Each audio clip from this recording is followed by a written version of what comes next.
What happens when a simple prank spirals into a deadly game of cat and mouse through the shadow-filled corridors of a royal palace? Marcus thought he knew the answer when he decided to humiliate the silent sentinel who stood guard every night at the palace gates. The stoic figure in gleaming armor seemed like the perfect target for his cruel entertainment. But some guards don't just protect the palace, they protect secrets that could topple kingdoms. And when Marcus pushed too far, he discovered that the most dangerous traps are the ones we walk into with our eyes wide open, laughing all the way to our doom.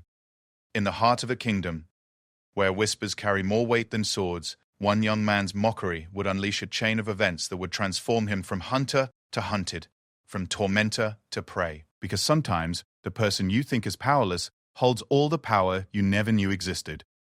Marcus Aldridge had always believed that power came from making others feel small. At 23, he possessed the kind of cruel confidence that only wealth and privilege could nurture. His father owned half the merchant district in the capital city of Valdres, and Marcus had grown up knowing that his family's gold could buy him out of almost any trouble he might create. This knowledge had shaped him into someone who took pleasure in the discomfort of others, especially those who couldn't fight back. The royal palace of Valdres stood like a magnificent fortress at the city's heart, its white stone walls gleaming under the afternoon sun. Marcus often walked past its gates on his way to the gambling houses and taverns that filled his evenings.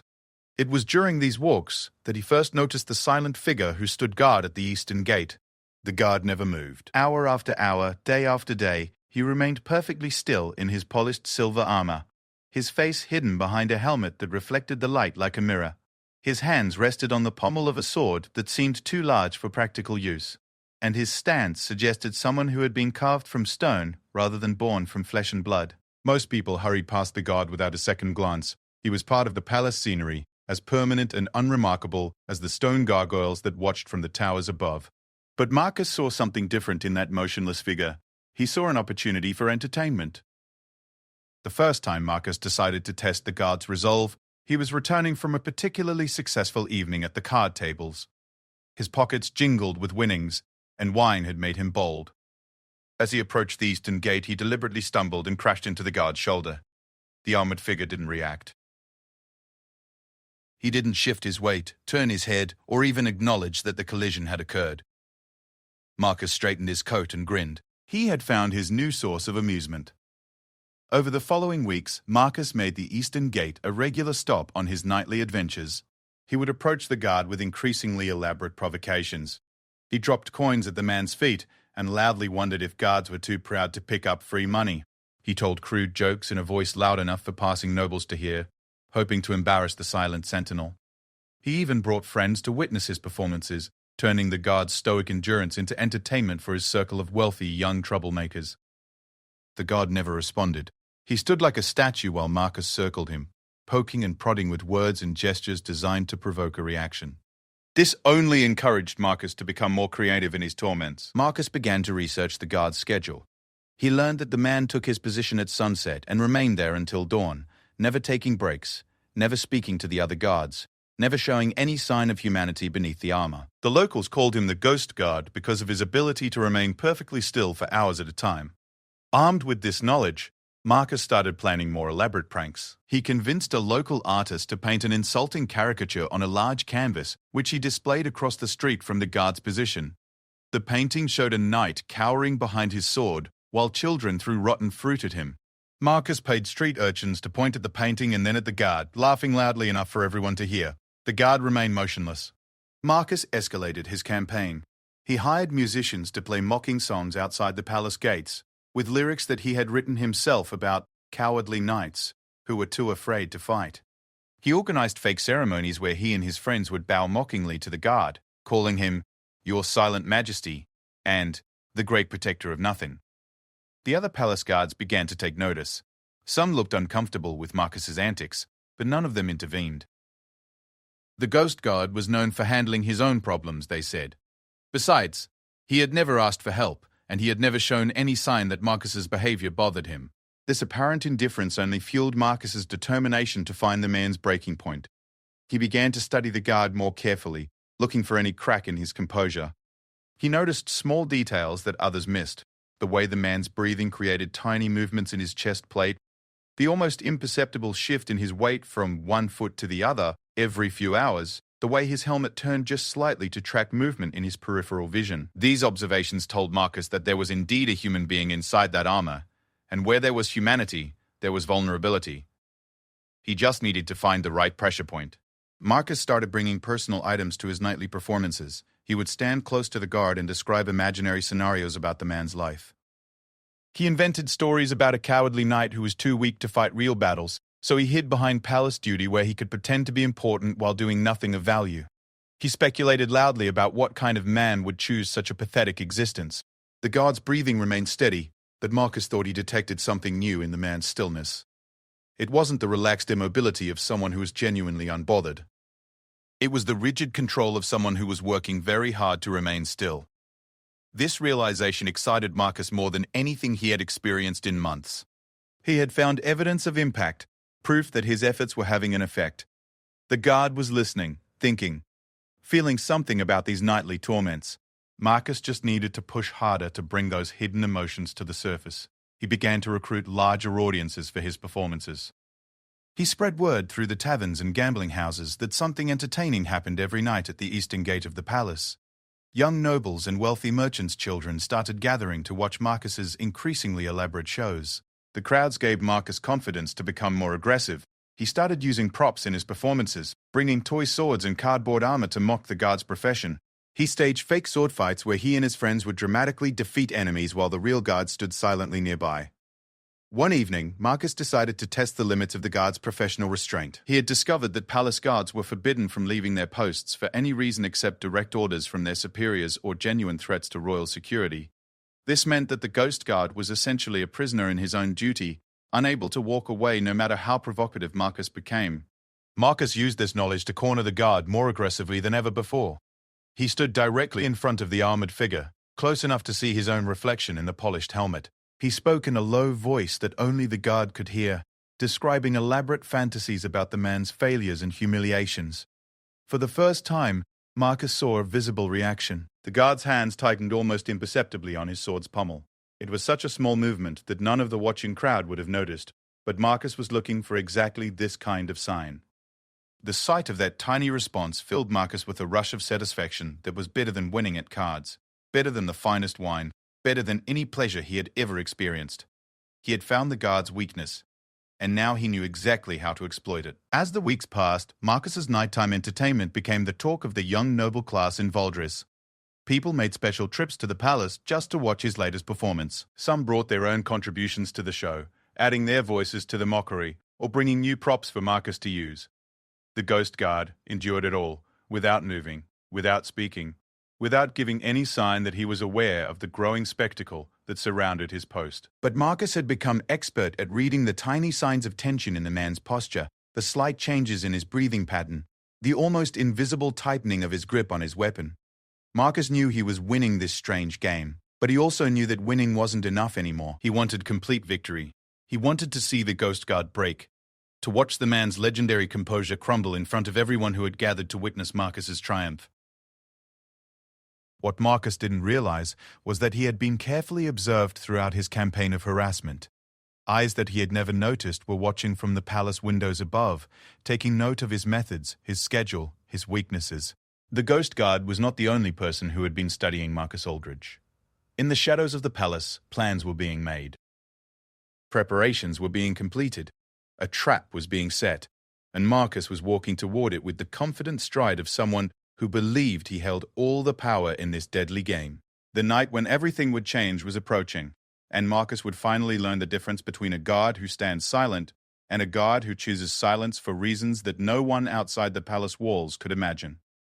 He would discover that some games have rules he had never been told about, and some opponents are far more dangerous when they appear to be losing.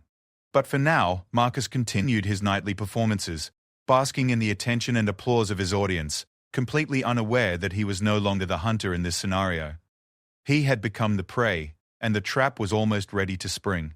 The turning point came on a cold autumn evening when Marcus decided to stage his most ambitious performance yet.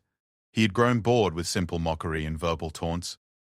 The ghost guard had endured weeks of harassment without breaking, and Marcus felt challenged to devise something that would finally crack the man's legendary composure. Marcus spent days planning what he privately called the Grand Humiliation. He commissioned a local theater company to create an elaborate costume that was an exact replica of the Ghost Guard's armor, complete with the distinctive helmet and oversized sword. His plan was to stage a mock ceremony in which he would knight himself as the true guardian of nothing, while the real guard stood helplessly nearby. On the chosen evening, Marcus arrived at the eastern gate with a larger crowd than usual. Word of his planned spectacle had spread through the noble district, and curious onlookers filled the street. Some had even brought folding chairs and picnic baskets, treating the event like outdoor theater. Marcus had hired musicians to play a funeral march as he approached the guard in his borrowed armor. The costume was remarkably accurate, right down to the scratches and dents that marked the real guard's equipment. Marcus had studied his target so carefully that he could imitate even the man's precise posture and stance. The performance began with Marcus kneeling before the Ghost Guard and delivering a mocking speech about honor, duty, and the sacred trust between a knight and his kingdom. He spoke in an exaggerated tone that made his words sound like a parody of genuine ceremony.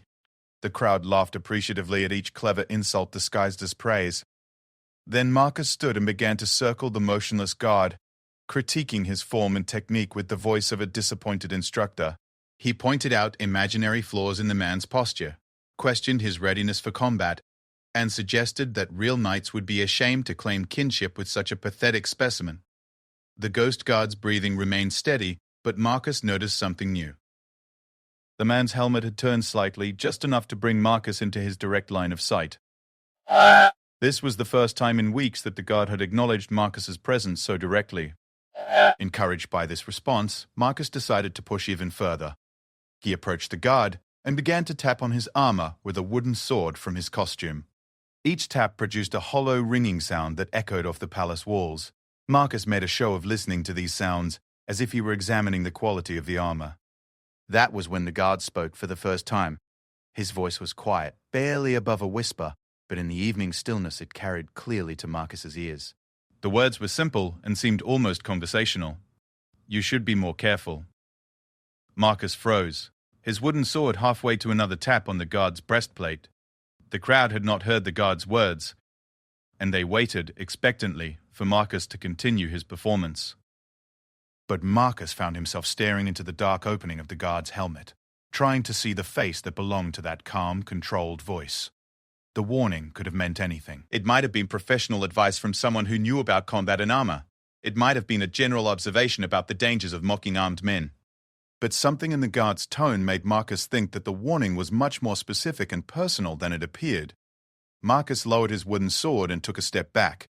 For the first time in weeks, he felt uncertain about his position in this game. The guard's voice had contained no anger, no frustration, no emotion at all. It was the tone of someone sharing factual information, like a weather report or a mathematical equation. The crowd grew restless as Marcus stood silently before the guard. Someone called out, asking him to continue the show. Others began to murmur impatiently.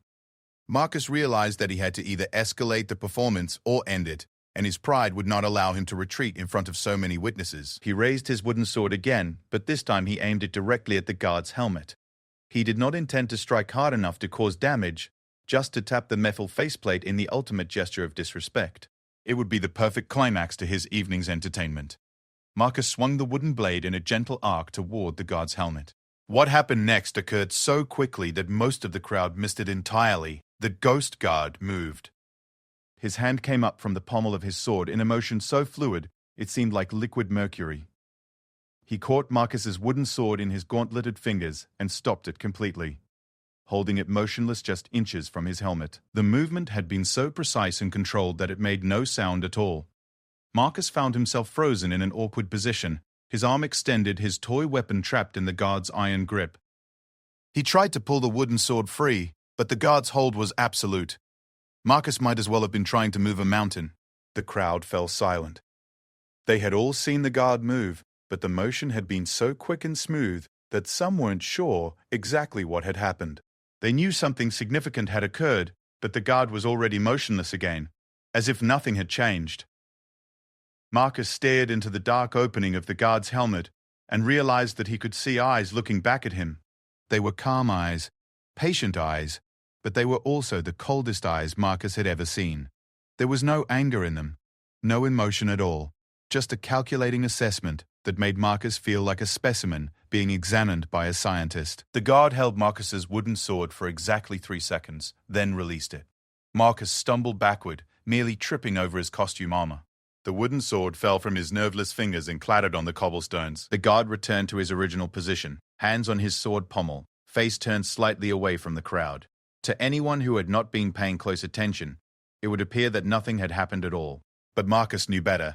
In those 3 seconds, the entire nature of their relationship had changed. The guard had demonstrated that he could move when he chose to move, that he had reflexes like a striking snake, and that he had been allowing Marcus's previous harassment only because he had decided to allow it. The realization hit Marcus like a physical blow. He had not been tormenting a helpless victim. He had been performing for someone who could have stopped him at any time, but had chosen not to. The guard had been watching, evaluating, perhaps even enjoying Marcus's increasingly desperate attempts to provoke a reaction. Marcus looked at the crowd of spectators who were still waiting for him to continue his performance. He realized that he could not explain what had just happened without admitting that he had been outmaneuvered by someone he had claimed was powerless. His reputation as a clever tormentor would be destroyed if people learned that his victim had been in control all along. Instead, Marcus forced a laugh and announced that the evening's entertainment was complete. He made a mocking bow to the guard and invited his audience to join him at a nearby tavern for drinks and more stories.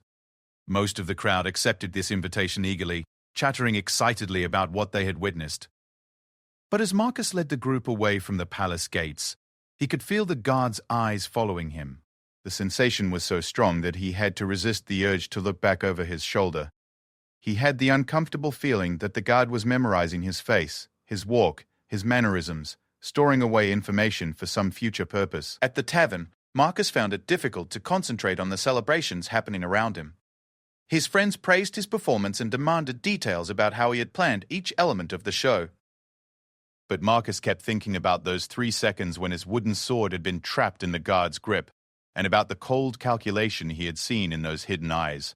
He realized that he knew almost nothing about the ghost guard except what everyone could observe from a distance. He did not know the man's name, his background, his training, or his duties beyond standing at the eastern gate.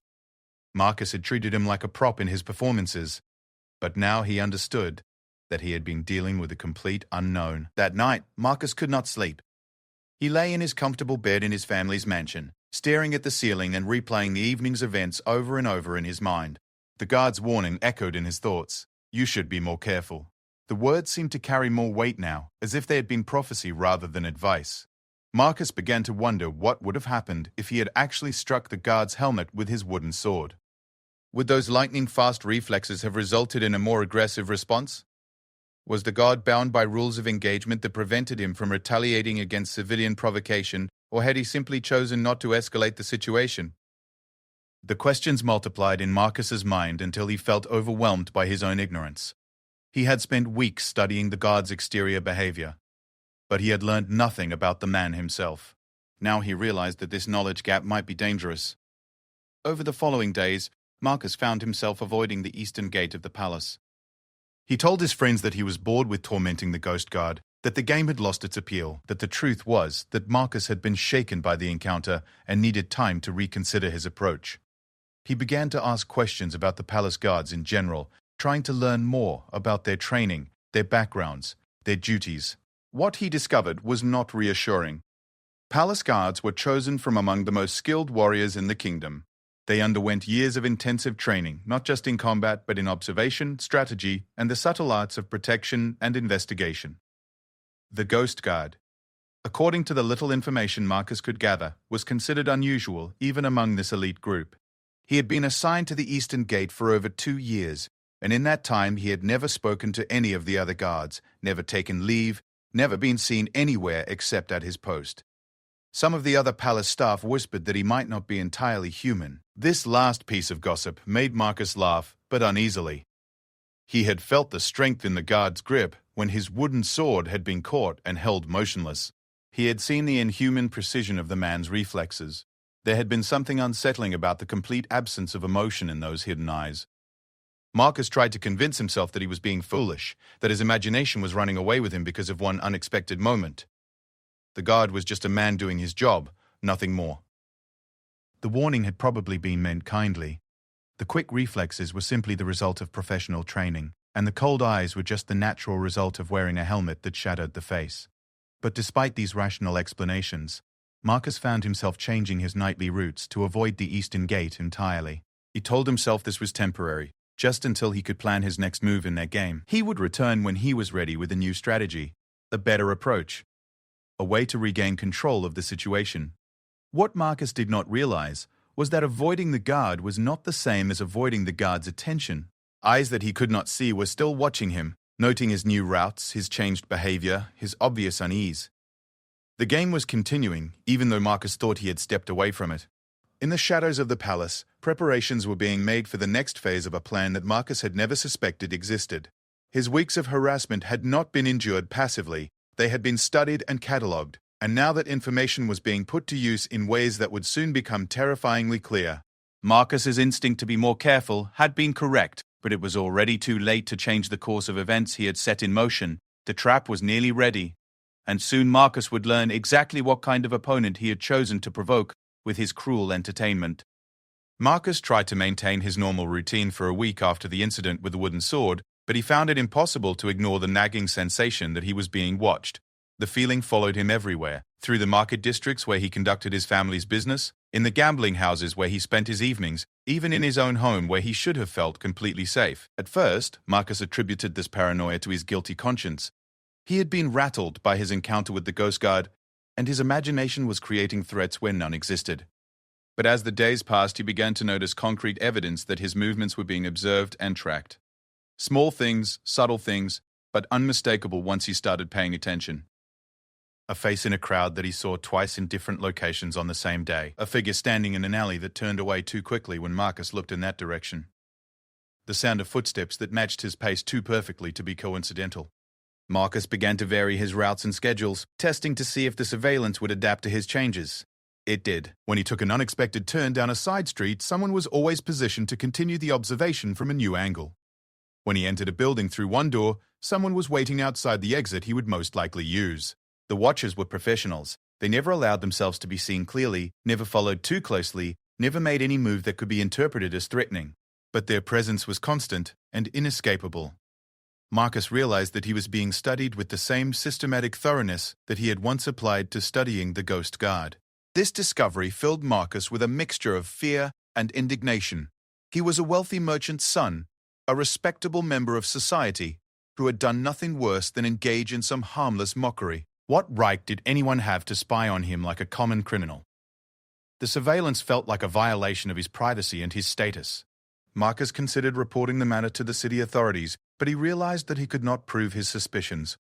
The watchers were too skilled to be caught in the act, and Marcus's claims would sound like the paranoid ramblings of someone who had drunk too much wine. Besides, he had a growing suspicion that the surveillance might be connected to the palace guards, which would make official complaints both useless and dangerous. Instead, Marcus decided to confront the problem directly. If he was being watched because of his treatment of the Ghost Guard, then he would resolve the situation by ending his harassment campaign permanently. He would approach the guard, offer a sincere apology, and make it clear that his days of mockery were over. It was a reasonable plan, but Marcus discovered that implementing it was more difficult than he had expected. Every time he tried to walk toward the eastern gate of the palace, the sensation of being watched became so intense that he felt physically ill. His instincts screamed warnings at him, telling him that approaching the guard would be walking into a trap. Marcus fought against these feelings for several days, telling himself that he was being cowardly. The Ghost Guard was just a man, and an apology was just words. There was no rational reason to fear a simple conversation with someone he had been tormenting for weeks without consequences.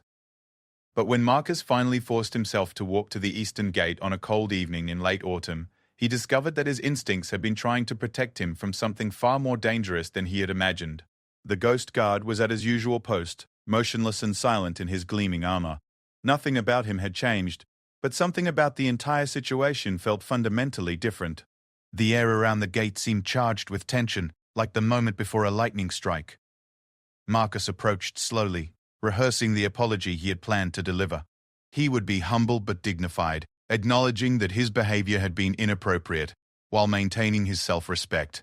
It would be a mature resolution to a situation that had gotten out of hand. But when Marcus came within speaking distance of the guard, the words died in his throat. The armored figure turned his head slightly, bringing Marcus into his direct line of sight, and spoke in the same quiet, controlled voice that Marcus remembered from their previous encounter. "You came back," the guard said. It was not a question or an accusation, simply a statement of fact delivered without emotion. Marcus found himself unable to respond. There was something hypnotic about the guard's voice, something that commanded attention and discouraged casual conversation. Marcus had planned to control this interaction, to set the terms of the discussion and guide it toward his desired conclusion. Instead, he felt like a student who had been called upon to answer a question he had not prepared for. "I wanted to apologize," Marcus finally managed to say. His voice sounded weak and uncertain compared to the guard's calm certainty. The guard nodded once, a barely perceptible movement of his helmeted head. "For what?" The question caught Marcus off guard. He had expected the guard to accept his apology graciously, or perhaps to dismiss it with stoic indifference. He had not expected to be asked to specify his offenses in detail. "For the mockery," Marcus said. "For the performances, for being disrespectful." "Ah," the guard said, as if this explanation clarified something important. "You think you were being disrespectful?" There was something unsettling about the way the guard phrased this response. It suggested that Marcus's understanding of the situation was incomplete or incorrect. Marcus felt compelled to defend his interpretation. "I was making fun of you," Marcus said. "I was turning you into entertainment for my friends. That was wrong, and I want to apologize for it." The guard was silent for a long moment. When he finally spoke, his voice contained what might have been amusement, though it was difficult to tell through the helmet. "You were certainly doing something," the guard agreed. "But I wonder if you understand what it was." This cryptic response frustrated Marcus. He had come to offer a genuine apology, to make amends for his behavior and resolve their conflict. Instead, he was being drawn into some kind of philosophical discussion that he did not understand. "I don't know what you mean," Marcus admitted. The guard shifted his weight slightly, a movement so subtle that it would have been invisible to anyone watching from a distance. But to Marcus, standing close enough to see his own reflection in the polished armor, it seemed significant. "You spent weeks studying me," the guard said. "Learning my schedule, observing my habits, analyzing my responses. You became an expert on my behavior patterns. That takes dedication and intelligence." Marcus felt a chill that had nothing to do with the evening air. The guard's words sounded like praise, but they carried an undertone of something much more sinister. "You used that knowledge to plan elaborate performances designed to provoke specific reactions," the guard continued. "You recruited audiences, gathered resources, invested time and energy in your campaign. That shows strategic thinking and organizational skills." "I don't understand why you're telling me this," Marcus said. His voice was barely above a whisper. "You demonstrated creativity, persistence, and attention to detail," the guard said, ignoring Marcus's interruption. "You showed that you could identify a target, assess its vulnerabilities, and mount a sustained psychological assault designed to break down its defenses. Those are valuable skills." The word assault hit Marcus like a physical blow. He had never thought of his mockery in those terms, but he could not deny the accuracy of the description. He had been trying to break the guard's composure through systematic psychological pressure. "Very valuable skills," the guard repeated. "The kind of skills that certain people find extremely useful." Marcus finally understood what was happening. This was not a conversation between a victim and his tormentor seeking forgiveness. This was a recruitment interview, and Marcus was the candidate being evaluated. "What do you want from me?" Marcus asked. The guard reached into a pouch at his belt and withdrew a small object that he held out toward Marcus. It was a medallion made of dark metal, inscribed with symbols that Marcus did not recognize. "Take it," the guard said. Marcus stared at the medallion, but did not reach for it. He had the strong intuition that accepting the object would commit him to something he did not understand, something that would change his life in ways he could not predict. "What happens if I take it?" Marcus asked. "You learn who I really am," the guard replied. "You discover what I really do when I'm not standing at this gate. You find out why someone with my training and abilities would choose to spend months being mocked by a merchant's son without retaliating." The implications of this statement were terrifying. Marcus realized that he had been completely wrong about the Ghost Guard's situation. The man had not been trapped by duty or professional restraint. He had been choosing to endure Marcus's harassment for reasons of his own. "And if I don't take it?" Marcus asked. The guard's helmet turned slightly, bringing his hidden eyes to bear on Marcus with uncomfortable intensity. "Then you go home tonight, and you never come near this gate again, and you forget that this conversation ever happened." It sounded like a reasonable offer, a chance to walk away from a situation that had become far more dangerous than Marcus had ever intended. But he could hear the threat hidden beneath the guard's calm words. This was not really a choice being offered. It was an ultimatum disguised as an option. Marcus looked around the empty street, suddenly aware that they were completely alone. The usual evening crowd of palace visitors and palace staff was absent. Even the other guards who normally patrolled nearby areas were nowhere to be seen. It was as if the entire district had been cleared to provide privacy for this conversation. The realization that this encounter had been carefully orchestrated made Marcus's blood run cold. How long had the guard been planning this moment? How much preparation had gone into creating this apparently spontaneous conversation? Marcus reached out and took the medallion from the guard's gauntleted hand. The metal was warm to the touch, as if it had been heated, and it seemed to pulse with its own internal rhythm.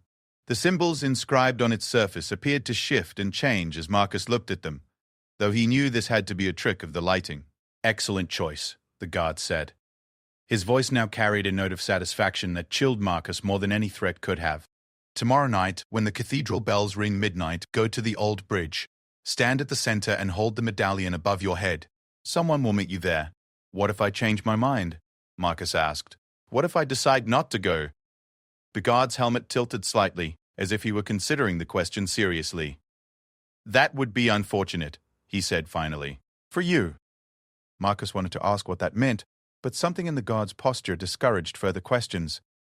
The conversation was over, and Marcus had been dismissed. As Marcus walked away from the palace gates, he felt the weight of the medallion in his pocket like a lead anchor dragging him toward some unknown destiny. He had come to offer an apology, and instead had been recruited for something that he suspected would be far more dangerous than anything he had ever experienced. Behind him, the ghost guard returned to his motionless vigil, but Marcus could feel those hidden eyes watching his retreat. Tomorrow night would bring answers to questions Marcus had never wanted to ask, and he suspected that those answers would change everything about his understanding of the world he lived in. The trap had been sprung, and Marcus was caught more thoroughly than he had ever imagined possible. All that remained now was to discover exactly what he had been caught for, and whether he would survive the experience of finding out. Marcus spent the following day in a state of growing dread, unable to concentrate on anything except the mysterious medallion in his pocket and the appointment waiting for him at midnight. He considered fleeing the city entirely, but something told him that running would only make his situation worse. The people who had orchestrated his recruitment had demonstrated their ability to watch him anywhere he went. Distance would not protect him from whatever they had planned. As evening approached, Marcus found himself drawn to learn more about the old bridge where he was supposed to meet his mysterious contact. The structure was ancient, dating back to the founding of Voldres centuries ago. It spanned a deep gorge where the Silverflow River cut through the heart of the city, connecting the noble district with the old merchant quarter. Local legends claimed that the old bridge was haunted by the spirits of criminals who had been executed there in bygone eras. Children dared each other to cross it alone at night, and adults generally avoided the area after dark. It was the perfect location for a clandestine meeting, isolated and avoided by casual passers-by. Marcus arrived at the bridge 15 minutes before midnight, hoping to observe the area and gain some advantage through preparation. What he found was a deserted stretch of ancient stonework shrouded in fog that rose from the river far below. The bridge's old-fashioned lanterns cast pools of flickering light that only made the surrounding darkness seem deeper and more threatening. As Marcus walked toward the center of the bridge, his footsteps echoed off the stone with unnatural clarity. The sound seemed to carry much farther than it should have, as if the bridge itself were amplifying every noise to announce his presence to unseen watchers. Marcus reached the midpoint of the bridge and stopped, pulling the medallion from his pocket. The metal felt even warmer now, almost hot against his skin, and the strange symbols seemed to glow with their own faint light. As the cathedral bells began to toll midnight, Marcus raised the medallion above his head as he had been instructed. Nothing happened. Marcus stood in the fog and flickering lamplight, holding the medallion aloft like some kind of ritual offering, feeling increasingly foolish with each passing second. The bells finished their 12 chimes, and silence returned to the bridge. Marcus began to wonder if he had been the victim of an elaborate practical joke. Then he heard footsteps approaching from the direction of the noble district. The sound was measured and deliberate, the walk of someone who was not trying to move quietly, but was naturally light on their feet. Marcus lowered the medallion and peered through the fog, trying to see who was coming. The figure that emerged from the mist was not what Marcus had expected. Instead of the ghost guard or some other intimidating warrior, he saw a woman of perhaps 40 years, dressed in the practical clothing of a successful merchant or minor noble. She was attractive in an unremarkable way, with the kind of face that would be easily forgotten in a crowd. Only her eyes suggested anything unusual about her. They were the same cold, calculating eyes that Marcus had seen looking out from the ghost guard's helmet. "Marcus Aldridge," she said, as if greeting an old friend. "Thank you for coming. My name is Elena Voss, and I represent certain interests within the kingdom that have been watching your activities with considerable interest." Marcus found his voice with some difficulty. "What kind of interests?" Elena smiled, but the expression did not reach her eyes. "The kind that require individuals with your particular combination of skills and moral flexibility. You demonstrated remarkable creativity in your harassment campaign against our colleague at the Eastern Gate. More importantly, you showed that you could sustain a complex operation over time without losing focus or commitment." "Your colleague," Marcus asked, "the guard works for you?" "The guard works for the crown, as do we all in our various capacities," Elena replied. "But his assignment to observe and evaluate potential recruits is one of his more specialized duties. You passed his assessment quite impressively." The revelation that his weeks of mockery had actually been a test hit Marcus like a physical blow.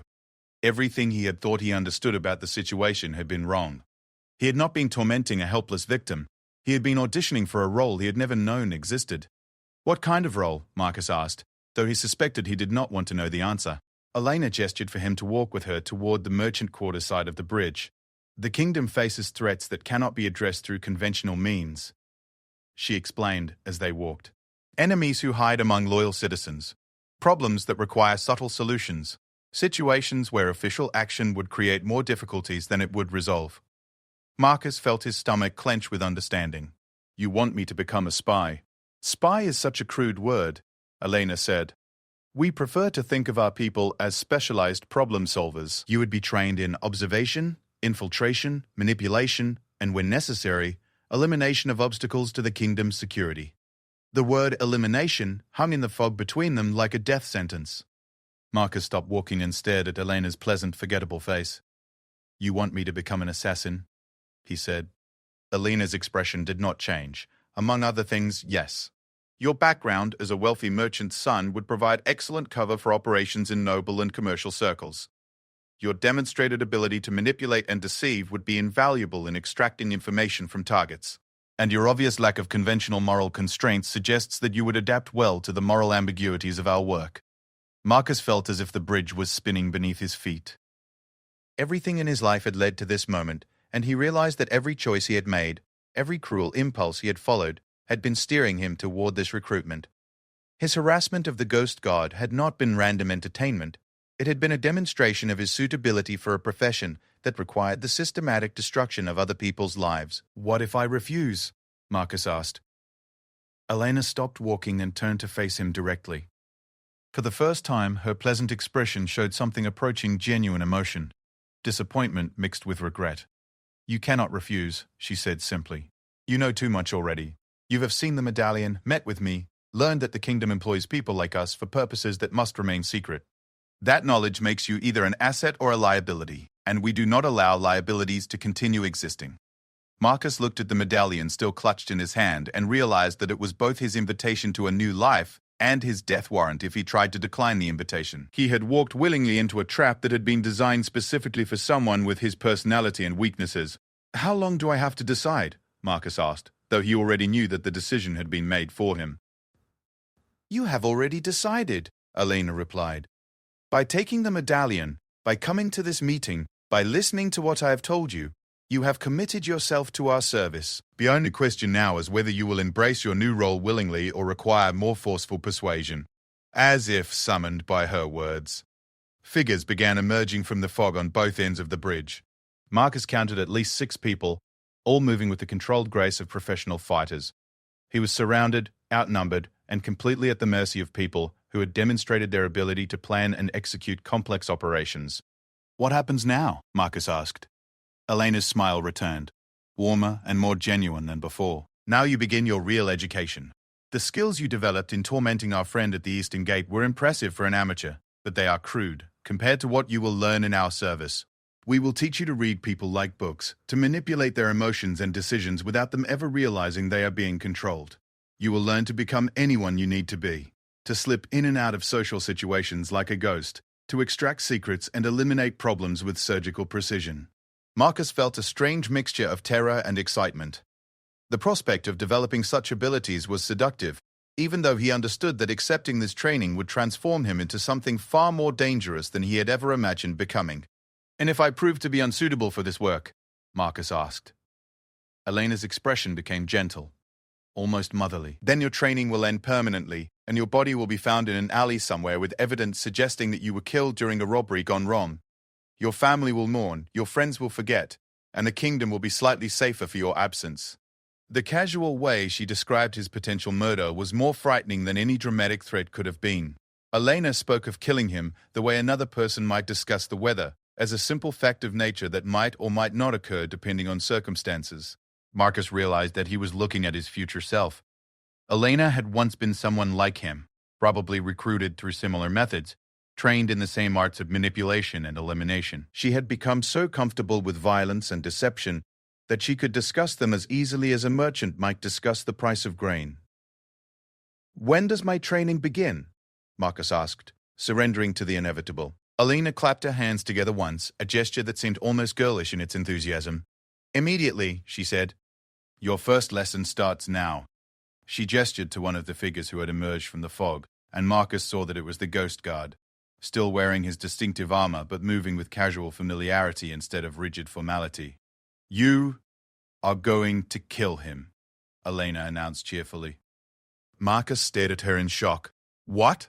"Your first assignment is to eliminate the guard who served as your recruitment officer," Elena explained patiently. "He knows your real identity and your recruitment history, which makes him a security risk now that you have joined our organization.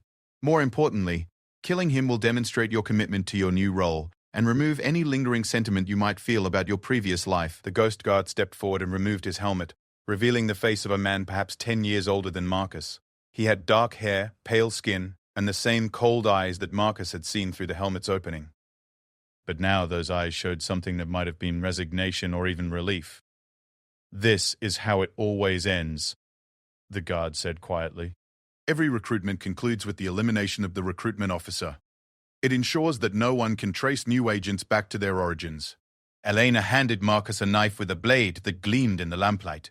The weapon was perfectly balanced, clearly designed for killing rather than utility. "This is your final test," Elena said. "Kill him, and you will be welcomed into an organization that has served the crown for centuries. Refuse, and you will die alongside him as a security risk that must be eliminated." Marcus took the knife with hands that shook despite his efforts to control them. He looked at the Ghost Guard's face and tried to find some trace of the man who had stood motionless at the palace gates while Marcus tormented him night after night. "Why did you endure it?" Marcus asked. "Why did you let me mock you for weeks instead of stopping me immediately?" The guard smiled, and for the first time Marcus saw genuine warmth in his expression. "Because I knew that someday you would be standing exactly where you are now, holding exactly what you are holding, facing exactly the choice you are facing. Every insult you threw at me, every humiliation you put me through, brought you one step closer to this moment. In a way, you have been killing me slowly for weeks. Now you simply have to finish what you started." Marcus raised the knife and looked into the eyes of the man he was about to murder. He realized that this was indeed the completion of something he had begun with his first cruel taunt outside the palace gates. He had been walking toward this moment without knowing it, and every choice he had made had been leading him deeper into a trap that had been disguised as entertainment. The knife felt heavy in his hand, heavier than any physical weight could explain. Marcus understood that when he used it, he would be killing more than just the Ghost Guard. He would be killing the last remnants of Marcus Aldridge, the merchant's son, who had thought that power came from making others feel small. In place of that person, something new would be born, something dangerous and necessary, shaped by the kingdom's needs and Elena's training. Something that would serve in shadows and eliminate obstacles with the same casual efficiency that Elena had shown in describing his potential death. Marcus looked at Elena's expectant face, at the watching figures surrounding the bridge, at the knife in his hand, and finally at the Ghost Guard's patient, resigned expression. Then he stepped forward and did what he had been trained to do, completing his transformation from victim to predator. from the hunted to the hunter, from someone who mocked power to someone who wielded it in its most absolute form. The trap had closed completely, and Marcus Aldridge ceased to exist, replaced by something far more dangerous that wore his face and carried his memories, but served purposes he was only beginning to understand. In the morning, the eastern gate of the palace would have a new guard, and somewhere in the shadows of the kingdom, a new agent would begin learning the true meaning of power.